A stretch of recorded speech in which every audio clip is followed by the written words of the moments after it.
It says, what you bring to the table other than good looks or sex. My friend Joy brought up some really great points about it's not all about money.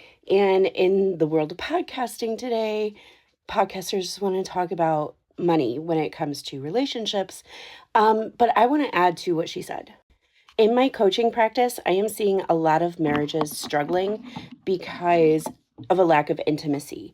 And we know there's 11, 12 different kinds of intimacy that we can experience in marriage. Sex is only one of them. That's why there's 11 others. And one of those intimacies is intellectual intimacy.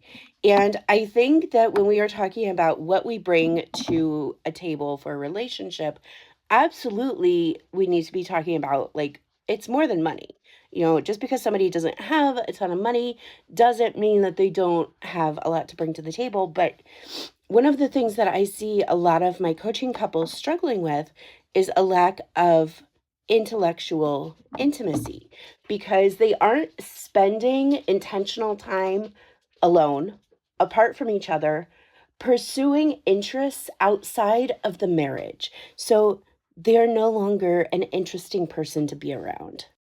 I see a lot of young moms, especially, who are lost in the early days of motherhood with nursing and toddlers and things like that. And they aren't getting out of the house for time alone, not as wife, not as mom, but as simply the person that she is when she exists outside of both of those roles. And a lot of young moms, especially, forget how to not be mom, not be wife. So, one of the things that we need to talk about when we were talking about bringing things to the table in a relationship is intellectual stimulation. How are you making sure that you are an interesting person to talk to? Joy brings up some good points that, like your dates don't have to cost money.